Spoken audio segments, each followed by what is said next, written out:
Hello student, अगर आप ये चैनल पर नए हो तो ये चैनल को सब्सक्राइब करना और ये वीडियो को ज्यादा से ज्यादा स्टूडेंट तक शेयर करना ताकि उनको भी ये वीडियो काम आए। आज हम देखेंगे कंटिन्यूअस चार्ज डिस्ट्रीब्यूशन। तीन टाइप के कंटिन्यूअस चार्ज डिस्ट्रीब्यूशन होते हैं, एक linear, surface and volume charge distribution. अब हम देखते हैं लीनियर चार्ज डिस्ट्रीब्यूशन। तो लीनियर चार्ज डिस्ट्रीब्यूशन क्या है? Linear charge distribution. अब ये लीनियर चार्ज डिस्ट्रीब्यूशन क्या है? तो चार्ज कोई लाइन पर होता है। देखो ये लाइन है और ये लाइन पर अगर कोई चार्ज है तो इसको बोलेंगे लीनियर चार्ज डिस्ट्रीब्यूशन। अब अगर ये जो लाइन मीन्स ये वायर है, वायर पर ये चार्ज है पॉजिटिव चार्ज, तो हम बोल सकते हैं कि ये वायर पर चार्ज डिस्ट्रीब्यूशन है, लीनियर चार्ज डिस्ट्रीब्यूशन है। अगर ये जो वायर है उसकी अगर लेंथ एल है और यहाँ पर जो टोटल चार्ज है, ये जो वायर है उस पर जो टोटल चार्ज है वो कितना है? टोटल चार्ज Q है और उसकी लेंथ कितनी है? L। तो उसके लिए लीनियर चार्ज डिस्ट्रीब्यूशन का एक फॉर्मूला आता है कि लीनियर चार्ज डेंसिटी, तो lambda is equal to Q by L। Q क्या है? टोटल चार्ज, ये वायर पर जो टोटल चार्ज है वो, तो ये टोटल चार्ज और L क्या है यहाँ पर? तो ये है लेंथ ऑफ द वायर। कई जगह पर इसको ऐसे भी लिखते हैं कि छोटा सा पोर्शन हम कंसीडर करेंगे जिसका जो लेंथ है वो कितना है? लेंथ dl है और ये लेंथ में चार्ज कितना है? चार्ज dq है। तो यहाँ पर लीनियर चार्ज डेंसिटी कितनी होगी? तो lambda is equal to dq by dl। कई जगह पर ऐसे भी लिखते हैं। तो इसका जो यूनिट है, तो यूनिट क्या होगा? तो यूनिट होगा कूलम्ब पर मीटर। तो लीनियर चार्ज डेंसिटी का यूनिट क्या होता है? कूलम्ब पर मीटर। सेकंड हमारा है surface charge density. Surface charge density या डिस्ट्रीब्यूशन। तो ये जो सरफेस चार्ज डेंसिटी है या सरफेस चार्ज डिस्ट्रीब्यूशन है वो, ये फर्स्ट वाला था लीनियर चार्ज डिस्ट्रीब्यूशन, ये सेकंड है सरफेस चार्ज डिस्ट्रीब्यूशन। अब ये सरफेस चार्ज डिस्ट्रीब्यूशन में चार्ज कहां पर होता है? तो चार्ज कोई सरफेस पर होता है। देखो ये एक सरफेस है और ये सरफेस पर चार्ज है,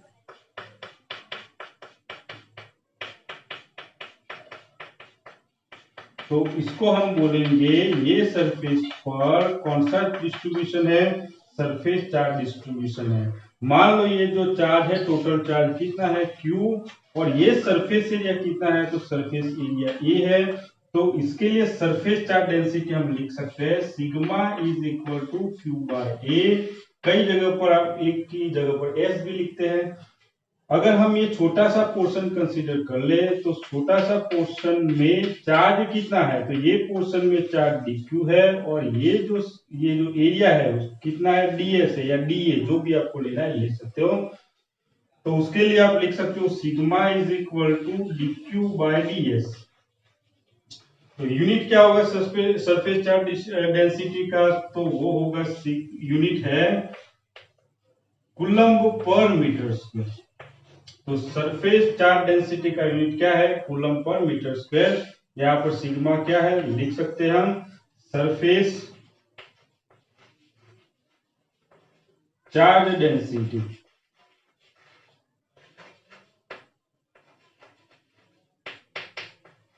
क्यू क्या है? टोटल चार्ज, और ये क्या है? ये सरफेस का एरिया। थर्ड वन है कि हो सकता है कि चार्ज कोई वॉल्यूम पर हो।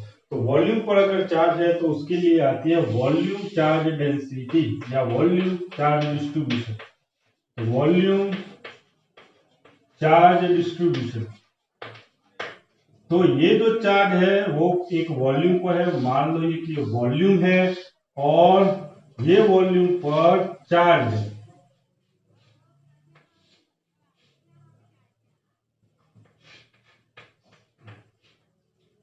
मान लो टोटल चार्ज कितना है वॉल्यूम पर? तो ये वॉल्यूम पर टोटल जो चार्ज है वो है Q। तो यहाँ पर टोटल चार्ज Q है और इसका जो टोटल वॉल्यूम है वो V है। तो उसके लिए वॉल्यूम चार्ज डेंसिटी कितनी होगी? तो volume charge density rho is equal to total charge divided by volume. यहां पर रो क्या है? तो रो है वॉल्यूम चार्ज डेंसिटी। अगर हम छोटा सा पोर्शन कंसीडर कर ले, यहाँ पर हमने छोटा सा पोर्शन कंसीडर कर लिया और वहां पर हमने देखा कि ये छोटे से पोर्शन पर चार्ज कितना है, तो चार्ज है dq और इसका जो वॉल्यूम है वो कितना है? वो dv है। तो उसके लिए अगर हमें charge density, volume charge density लिखना है तो rho is equal to dq by dv ऐसे लिख सकते हैं। उसका यूनिट क्या होगा? तो यूनिट होगा उसका कूलम्ब पर मीटर क्यूब। तो ये है कंटिन्यूअस चार्ज डिस्ट्रीब्यूशन में तीन टाइप के चार्ज डिस्ट्रीब्यूट हो सकते हैं। चार्ज लाइन पर हो सकते हैं, चार्ज सरफेस पर हो सकते हैं, चार्ज वॉल्यूम के पर हो सकते हैं। तो तीनों के लिए हमने डेंसिटी लिखी। उसके बाद स्टूडेंट है गॉस लॉ। गॉस लॉ जो इलेक्ट्रोस्टैटिक में गॉस लॉ का इंपॉर्टेंस बहुत ही है। ये जो लॉ है वो कूलम्ब्स लॉ की जगह पर हम यूज कर सकते हैं। जो कूलम्ब्स लॉ हमें इलेक्ट्रिक फील्ड फाइंड करके देता है, वैसे ही गॉस लॉ भी इलेक्ट्रिक फील्ड फाइंड करने के लिए यूज होता है। लेकिन ये जो गॉस लॉ है वो बहुत ही इजी है कंपेयर टू कूलम्ब्स लॉ के। क्यों? क्योंकि कूलम्ब्स लॉ में क्या होता है कि सुपरपोजिशन प्रिंसिपल यूज करना पड़ता है। मान लो कि यहां पर charge Q1, Q2, Q3 up to Q500। मान लो कितने चार्ज है मेरे पास? 500 चार्ज है और 500 चार्ज की वजह से पॉइंट पर P पर इलेक्ट्रिक फील्ड मुझे ढूंढना है।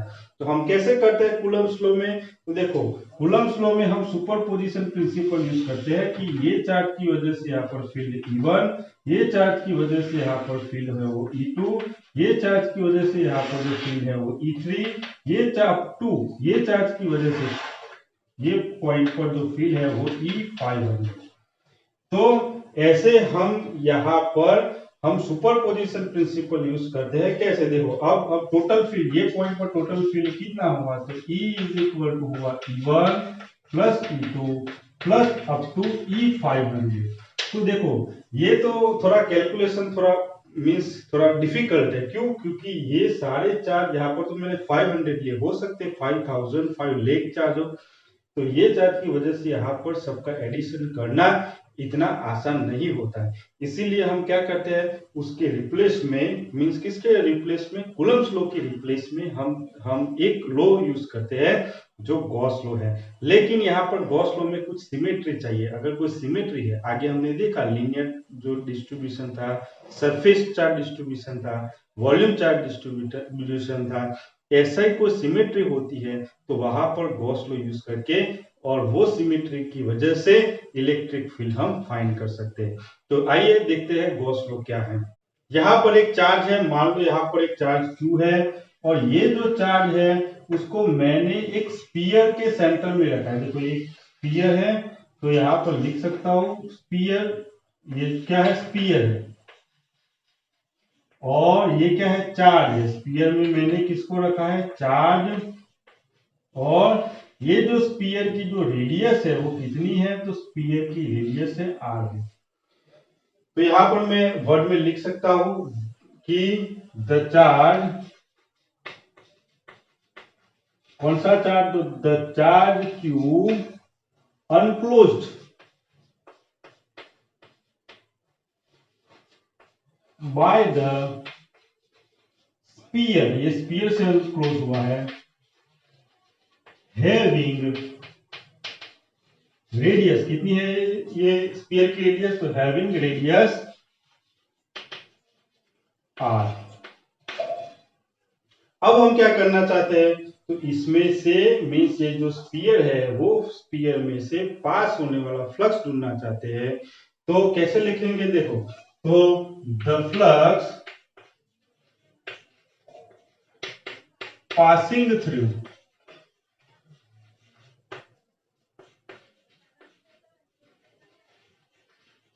द स्पीयर इज कितना होगा टोटल फ्लक्स, हमने इक्वेशन निकाला था इलेक्ट्रिक फ्लक्स का इक्वेशन ऐसा भी हमने एक निकाला था, phi is equal to integration of electric field dot product of area vector. ये हमने एक इक्वेशन निकाला था। तो यहाँ पर इलेक्ट्रिक फील्ड हम यहाँ पर देखो ये चार्ज की वजह से मान लो ये पॉइंट ये इतनी सरफेस पर इलेक्ट्रिक फील्ड का कौन सी डायरेक्शन में होगा, तो ये चार्ज की वजह से ये पॉइंट पर इलेक्ट्रिक फील्ड की डायरेक्शन ये होगी। तो ये हुई इलेक्ट्रिक फील्ड की डायरेक्शन, और ये जो सरफेस है वो सरफेस का एरिया कितना है और उसकी डायरेक्शन कौन सी होगी एरिया वेक्टर की, हमें पता है कि सरफेस के परपेंडिकुलर डायरेक्शन में एरिया वेक्टर होता है। तो अगर ये सरफेस है उसका एरिया वेक्टर की डायरेक्शन ये हो गई ds। देखो मैंने ये छोटा सा ही सरफेस कंसीडर किया है, उसके लिए इलेक्ट्रिक फील्ड ये रहा और उसके लिए एरिया ये रहा, एरिया वेक्टर की डायरेक्शन ये रही। अगर और भी देखो छोटे छोटे और भी सरफेस है, वो सरफेस को कंसीडर करने के लिए हमें क्या करना पड़ता है, इंटीग्रेशन लेना पड़ता है। तो देखो इंटीग्रेशन इक्वेशन में आ गया। तो अगर मैं ये छोटा वाला कंसीडर करके उसका E और ds का डॉट प्रोडक्ट मींस इतना निकालूंगा और इंटीग्रेशन कर लूंगा तो पूरे स्फीयर में से पास होने वाला फ्लक्स मिल जाएगा आपको। तो देखो अब यहाँ पर जो इलेक्ट्रिक फील्ड है और एरिया वेक्टर दोनों के बीच में एंगल कितना है, तो theta is equal to 0 degree. तो इसको मैं क्या लिख सकता हूं, integration of E ds cos theta, और थीटा कितना है 0, तो cos 0 ये तो 1 हो जाएगा। तो और E को मैं बाहर निकाल लेता हूं, तो इंटीग्रेशन ऑफ ds E की कितनी वैल्यू होगी, तो E इज इक्वल टू देखो यहां से पास होने वाला मीन्स यहाँ पर फील्ड, ये चार्ज की वजह से यहाँ पर फील्ड कितना होगा, इक्वेशन हमें याद है कि Q अपॉन आर स्क्वायर। देखो K charge Q upon distance का स्क्वायर, तो डिस्टेंस है R का स्क्वायर। K की वैल्यू कितनी होती है 1 upon 4 pi epsilon not Q upon R square. ये वैल्यू मैं अगर यहाँ पर रख दूंगा तो मुझे कितना मिलेगा, Q upon 4 pi epsilon not R square, और ये integration of ds, integration of ds क्या शो करता है, सरफेस का मींस टोटल एरिया, सरफेस का टोटल एरिया। तो सरफेस का टोटल एरिया कितना होगा, तो वो होगा 4 पाई आर स्क्वायर क्यूब, क्योंकि ये तो स्फीयर है, स्फीयर का एरिया कितना होता है 4 पाई आर स्क्वायर। तो यहाँ पर होगा 4 पाई आर स्क्वायर। देखो ये 4 पाई आर स्क्वायर, यहाँ पर 4 पाई आर स्क्वायर, तो यहाँ पर Q अपॉन एप्सिलॉन नॉट बचेगा। तो ये है गॉस लॉ। तो ये गॉस लॉ हुआ, उसको अगर वर्ड में लिखना चाहते तो हम लिखेंगे, देखो कैसे, तो ये डेफिनेशन है,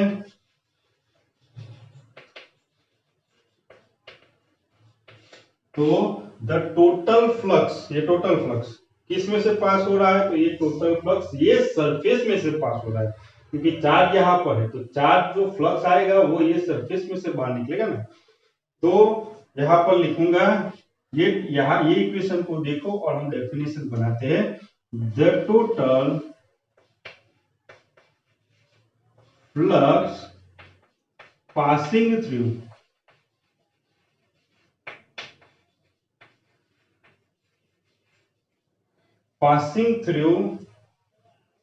the closed surface,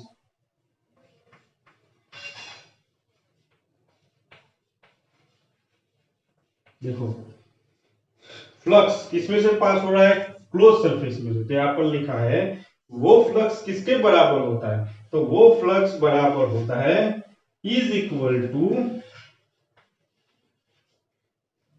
the ratio of, देखो equal to the ratio of total charge, कौन सा टोटल चार्ज, यहां पर है वो अंदर जो मैंने स्फीयर कंसीडर किया है उसके अंदर वाला टोटल चार्ज। तो लिखूंगा यहां पर the total charge अनक्लोज्ड by the closed surface. हमारी क्लोज सरफेस कौन सी है, स्फीयर। तो रेशियो है, किसका रेशियो है? एक तो चार्ज आ गया और चार्ज और किसका रेशियो? Epsilon not. तो सरफेस टू एप्सिलॉन नॉट। तो देखो the flux, total flux is equal to क्या है? रेशियो, किसका ratio? Total charge and epsilon not. अब हम देखेंगे कुछ fact regarding to the Gauss law. तो फर्स्ट फैक्ट है कि आप कोई क्लोज सरफेस ले लो, उसका साइज जो भी हो, उसका शेप और साइज जो भी हो, हर क्लोज सरफेस के लिए, हर शेप की क्लोज सरफेस के लिए आप गॉस लॉ यूज कर सकते हो। तो देखो यहां पर हम देखते हैं कि Gauss law true for any closed surface whatever its shape and size। कोई भी शेप की या साइज की क्लोज सरफेस होती है, उसके लिए आप गॉस लॉ अप्लाई कर सकते हो। अब क्लोज सरफेस का मतलब क्या होता है? तो क्लोज सरफेस का मतलब होता है कि उसका चारों ओर से बंद, उसका मतलब होता है वॉलीबॉल। वॉलीबॉल में उसका चारों ओर बंद होता है, देखो उसका जो कवर होता है वो बाहर से बंद होता है। तो वॉलीबॉल जैसी जो सरफेस होती है उसको हम बोलेंगे क्लोज सरफेस। तो चारों ओर से बंद जो सरफेस होती है उसको हम बोलते हैं क्लोज्ड सरफेस। एग्जांपल ले सकते हैं हम, वॉलीबॉल की जो सरफेस होती है वो होती है क्लोज सरफेस। सेकंड पॉइंट है कि the charge Q in equation number 1, देखो ये जो चार्ज है वो इक्वेशन नंबर 1 में जो चार्ज आता है वो, the charge Q in equation number 1 is total charge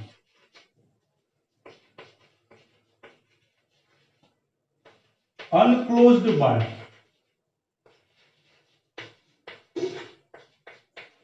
closed surface।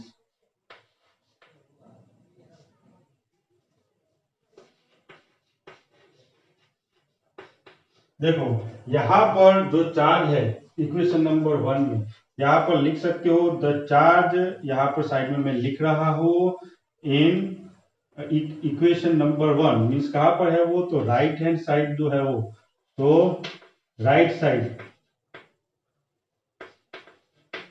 Equation में जो राइट साइड जो चार्ज की बात हो रही है वो चार्ज की बात कर रहे हैं, यहाँ पर राइट साइड। ओके, तो the charge Q in equation number 1, और कौन सा चार्ज की हम बात कर रहे हैं? जो राइट साइड है वो ये वाला। यहाँ पर भी चार्ज की वजह से फील्ड बन रहा है, लेकिन यहाँ पर मैं इसकी बात कर रहा हूँ। इस total charge अनक्लोज्ड by the closed surface. यहाँ पर मान लो एक क्लोज सरफेस है, यहाँ पर क्लोज सरफेस में Q1, Q2, Q3, Q4 and Q5। तो ये इसकी वजह से जो टोटल फ्लक्स होगा उसमें जो चार्ज आएगा वो चार्ज कौन सा लेना है हमें? तो वो चार्ज ये सरफेस में अनक्लोज्ड है वो चार्ज लेना है, तो Q1 एंड Q2। तो इसकी फ्लक्स हम कैलकुलेशन कर रहे हैं, तो ये क्यू कौन सा लेना है? ये सरफेस में जो आएगा वो हमें चार्ज लेना है, ये बाहर वाला आपको नहीं लेना है।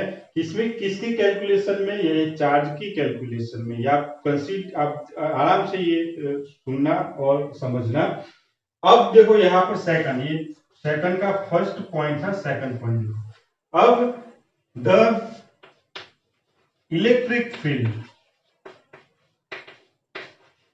The electric field in equation number 1, और वो कौन सी बात कर रहा हूं मैं? ये जो राइट साइड और ये लेफ्ट साइड। तो इक्वेशन 1 में कौन सी साइड? तो लेफ्ट साइड,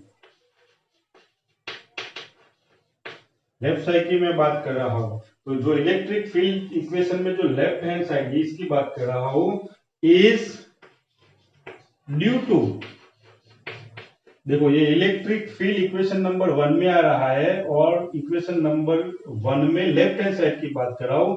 वो फील्ड किसकी वजह से होती है? तो is due to the charge whether it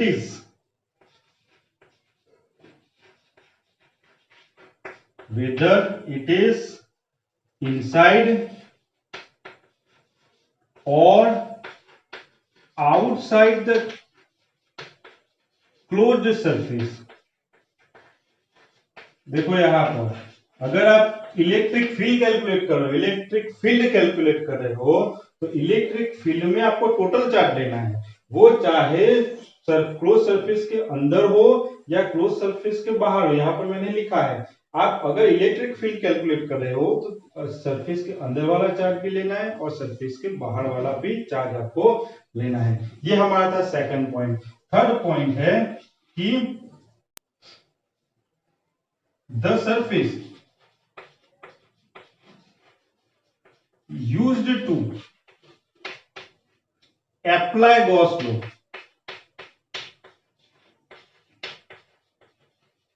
देखो गॉस लॉ को अप्लाई करने के लिए जो सरफेस हम चूज करते हैं वो सरफेस को हम गॉसियन सरफेस बोलते हैं। तो यहां पर the surface used to apply Gauss law is called Gaussian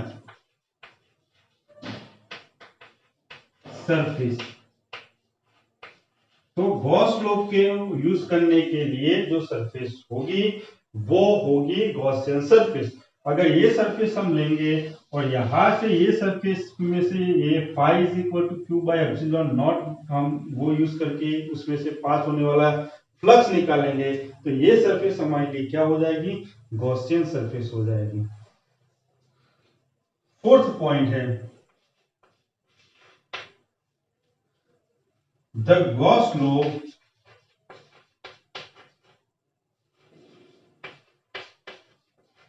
much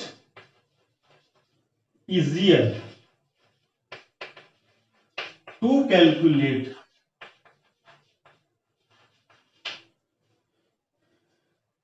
electric field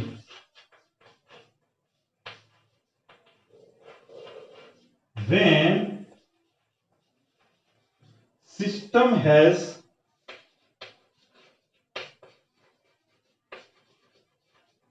some symmetry।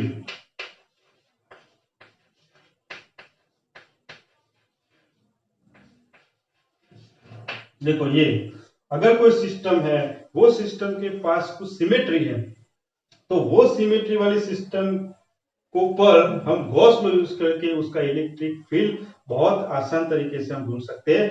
हमने ये सिमेट्री वाली सरफेस हमने देखी है, कौन सी, तो हमने आगे देखा लीनियर चार्ज डिस्ट्रीब्यूशन, तो एक वायर था, सरफेस थी, वॉल्यूम था, वो सब सिमेट्री है। तो ऐसी कोई सरफेस होती है कि मान लो ये एक प्लेट है और प्लेट पर अगर कोई चार्ज है, तो ये चार्ज पर मुझे क्या ढूंढना है, तो ये चार्ज की वजह से मुझे इलेक्ट्रिक फील्ड ढूंढना है। हम आगे देखेंगे गॉस लॉ की एप्लीकेशन में। तो ये जो सिस्टम हुई वो सिस्टम को हम बोलेंगे कि ये सिस्टम के पास सिमेट्री है। कोई ऐसे सिस्टम है कि ये वाली ये जो लाइन है वो लाइन पर चार्ज है, तो ये भी सिस्टम कैसी हुई, सिमेट्री वाली सिस्टम हुई। तो ये सिमेट्री वाली जो सिस्टम होती है उस पर गॉस लॉ यूज करना बहुत आसान होता है। अब हम देखेंगे गॉस लॉ की एप्लीकेशन। उसके बाद गॉस लॉ की जो फर्स्ट एप्लीकेशन है वो ये है कि एक वायर है, वायर कितना लॉन्ग है, तो ये इनफाइनाइट लॉन्ग है, यहाँ पर लिखा है देखो इनफाइनाइट लॉन्ग, और स्ट्रेट भी है, और यूनिफॉर्मली चार्ज मीन्स उस पर जो चार्ज डिस्ट्रीब्यूशन है मीन्स चार्ज है वो यूनिफॉर्म है, एक जैसे है। तो उसकी वजह से कोई पॉइंट पर इलेक्ट्रिक फील्ड कितना होगा वो हम ढूंढेंगे। हमने देखा था कि एक गॉस लॉ अप्लाई करके ढूंढना है, तो गॉस लॉ कुछ सिमेट्री होती है, सिमेट्री हो गई, देखो ये वायर की पर जो चार्ज है वो सिमेट्री हो गई, तो वो सिमेट्री की वजह से हम इलेक्ट्रिक फील्ड ढूंढेंगे। अब आप आराम से ये सब देखो कि ये जो वायर है, तो ये जो वायर है कितना लॉन्ग है, तो ये जो वायर लॉन्ग है वो इनफाइनाइट लॉन्ग है। तो देखो ये आगे भी है और वायर इनफाइनाइट लॉन्ग वायर है, नीचे भी होगा वायर। अब ये जो इनफाइनाइट लॉन्ग वायर है उस पर चार्ज है, कितने चार्ज है, तो मान लो कि ये इस ये वायर पर टोटल चार्ज Q है, तो ये वायर पर टोटल चार्ज कितना है Q। अब इसकी वजह से, ये वायर की वजह से मुझे इलेक्ट्रिक फील्ड चाहिए, तो उसके लिए आपको कौन सा लॉ यूज करना है, गॉस लॉ। तो गॉस लॉ यूज करने के लिए आपको एक सरफेस बनानी पड़ेगी, एक इमेजिनरी सरफेस बनानी पड़ेगी जिसका नाम है गॉसियन सरफेस। तो देखो मैंने यहाँ पर एक गॉसियन सरफेस मैं कंसीडर यहाँ पर कर रहा हूँ। देखो ये सिलेंडर शेप की एक गॉसियन सरफेस मैंने कंसीडर की। देखो ये गॉसियन सरफेस मैंने कंसीडर कर ली। एक और भी चीज है कि ये जो वायर है वो वायर पर चार्ज Q है, लेकिन लीनियर चार्ज डेंसिटी कितनी है, तो लीनियर चार्ज डेंसिटी लैम्ब्डा है।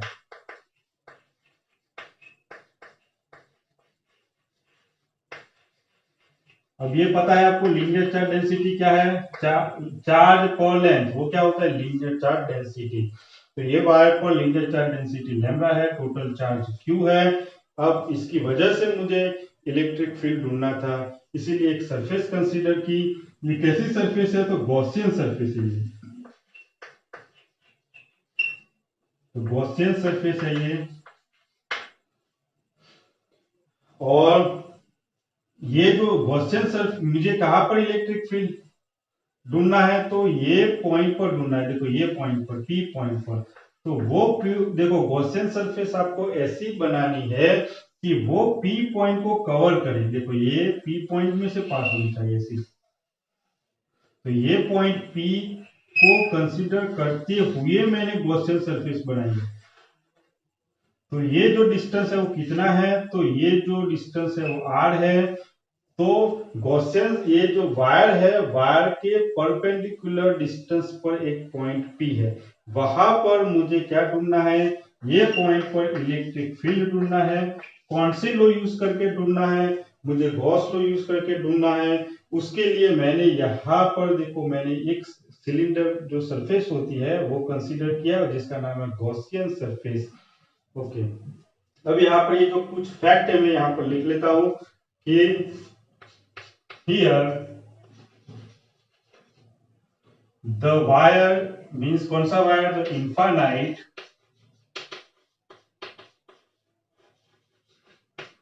long straight wire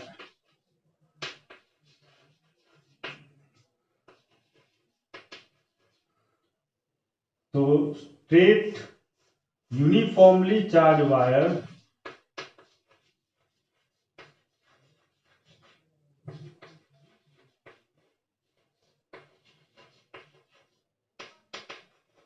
having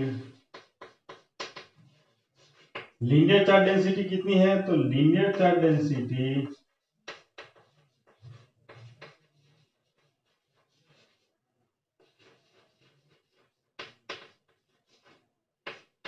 lambda.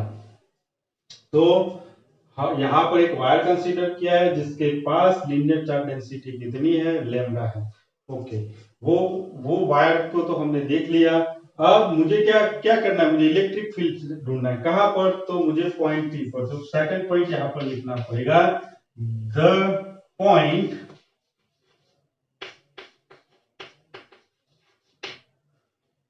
where we want to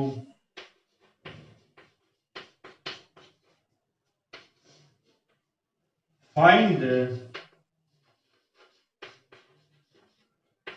electric field is, कहां पर है वो, तो is perpendicular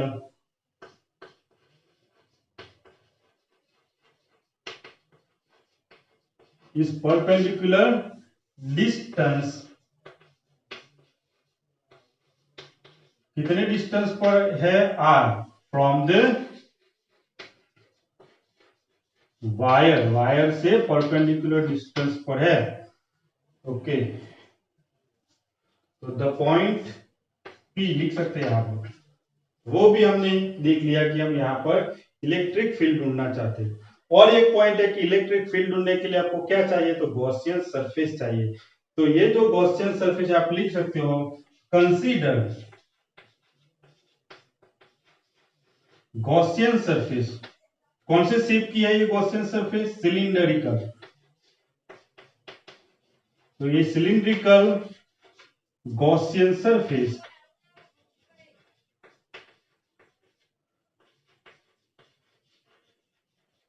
कितनी लेंथ है उसकी? लेंथ हमें लिखनी पड़ेगी, मान लो इसकी लेंथ है एल और रेडियस है आर। तो सरफेस हैविंग लेंथ, कितनी लेंथ है? एल एंड रेडियस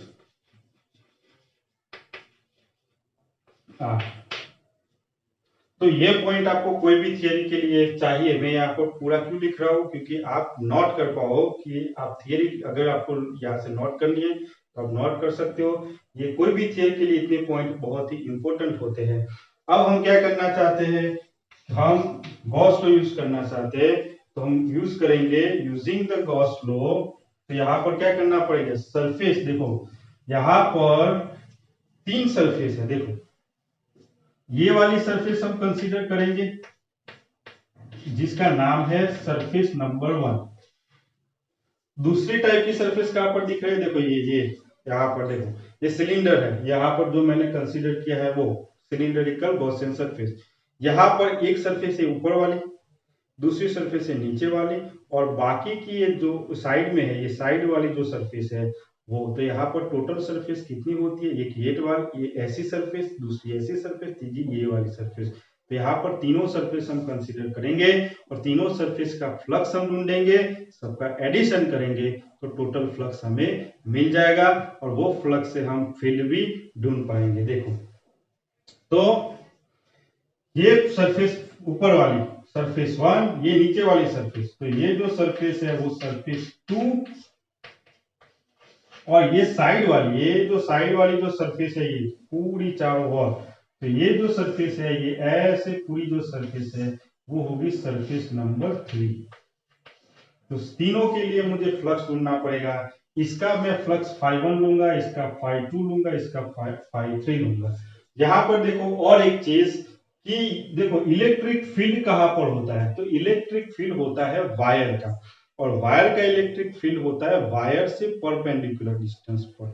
तो वायर की डायरेक्शन में फील्ड नहीं होता है, उसके परपेंडिकुलर डिस्टेंस पर ही फील्ड होता है कि ये एक सरफेस यहाँ पर है, दूसरी सरफेस यहाँ पर है, तीसरी सरफेस यहाँ पर है। अब हम देखते हैं कि ये जो सरफेस है सरफेस नंबर 1, अब ये सरफेस नंबर 1 है, उसका एरिया कहां पर होगा, तो देखो सरफेस ऐसी है तो एरिया कहां पर होगा, ऊपर। तो मैंने यहाँ पर लिखा है, देखो ये एरिया रहा उसका ds, ये रहा, और ये सरफेस, ये जो यहाँ पर ये पॉइंट पर इलेक्ट्रिक फील्ड कितना होगा, तो वायर कैसा है, वायर ऊपर है, तो वायर का इलेक्ट्रिक फील्ड कहां पर होगा, तो वायर का इलेक्ट्रिक फील्ड वायर से ऑलवेज परपेंडिकुलर डिस्टेंस पर ही होगा।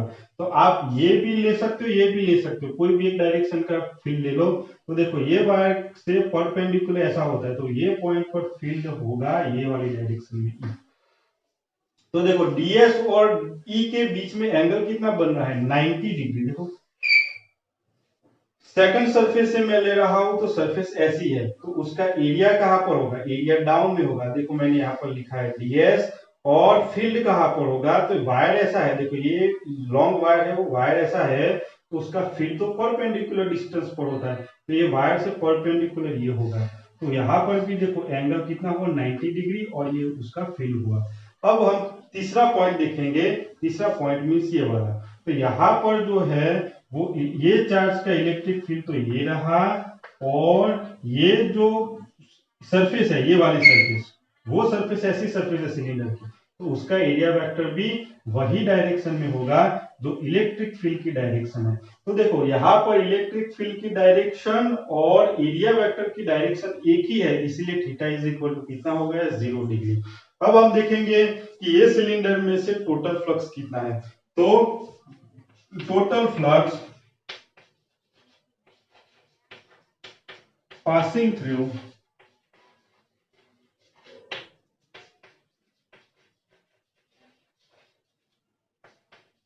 the surface या the Gaussian surface,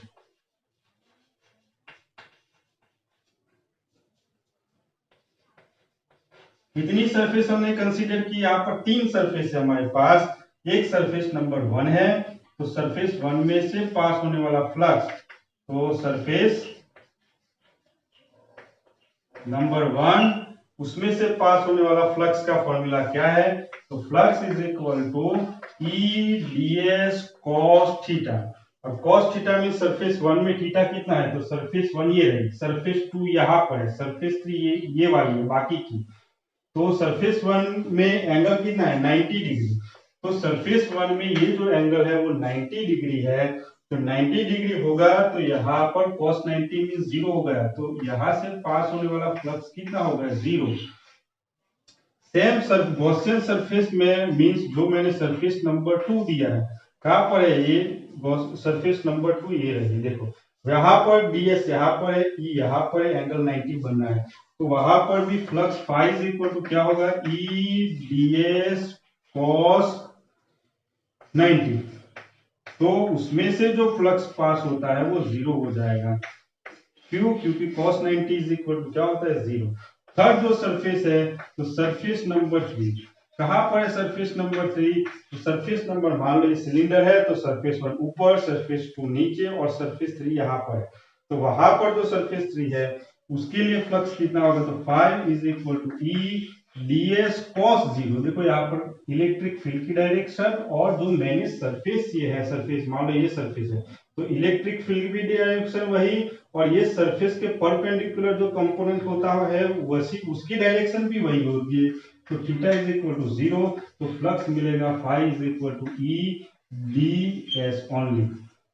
तो यहाँ पर टोटल फ्लक्स कितना हुआ, तो टोटल फ्लक्स मिला 5 इज इक्वल टू ये 5 यहाँ पर नाम देता हूँ, 5 सरफेस 1 में से, इसीलिए इस सरफेस 2 में से 2 ले लेता हूँ, 3 में से यहाँ पर 3 ले लेता हूँ, तो टोटल फ्लक्स 5 प्लस 5 प्लस 5 कितना होगा, तो एक 0 है, दूसरा भी 0 है, और तीसरा कितना है, ई ds।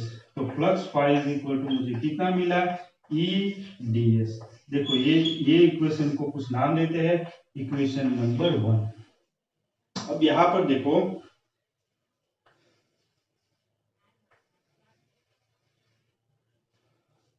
अब इक्वेशन नंबर 1, अब हमने गॉस लॉ क्या देखा था, गॉस लॉ क्या था, गॉस लॉ था कि phi is equal to total charge, यहाँ पर टोटल चार्ज कितना है, क्यू हमने पहले लिखा है, डिवाइडेड बाय एप्सिलॉन नॉट, ये हो रहा है। और ये इक्वेशन नंबर मैं 2 ले लेता हूं, इक्वेशन नंबर 1 ये रहा और इक्वेशन नंबर 2 ये रहा। तो कंपेयर करो, तो कंपेयर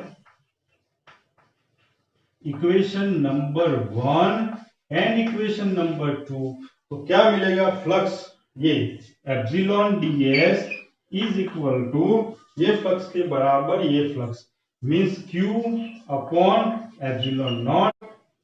यहाँ पर एक और भी चीज है कि यहाँ पर इंटीग्रेशन होगा ना, यहाँ पर इंटीग्रेशन होगा, इंटीग्रेशन ऑफ eds, यहाँ पर भी इंटीग्रेशन होगा, तो यहाँ पर जो इक्वेशन मिलेगा तो यहाँ पर भी इंटीग्रेशन होगा टोटल। तो इंटीग्रेशन ऑफ ds मींस ये वाली जो सरफेस है वो सरफेस का टोटल इंटीग्रेशन कितना होता है, वो सरफेस का टोटल इंटीग्रेशन वो होता है, इसका सरफेस कितना होता है, सरफेस सिलेंडर का 2 पाई आर एल। तो देखो 2 पाई आर और उसकी जो लेंथ है वो L is equal to Q. Q कितना होता है, तो lambda is equal to linear charge density, lambda is equal to Q by L.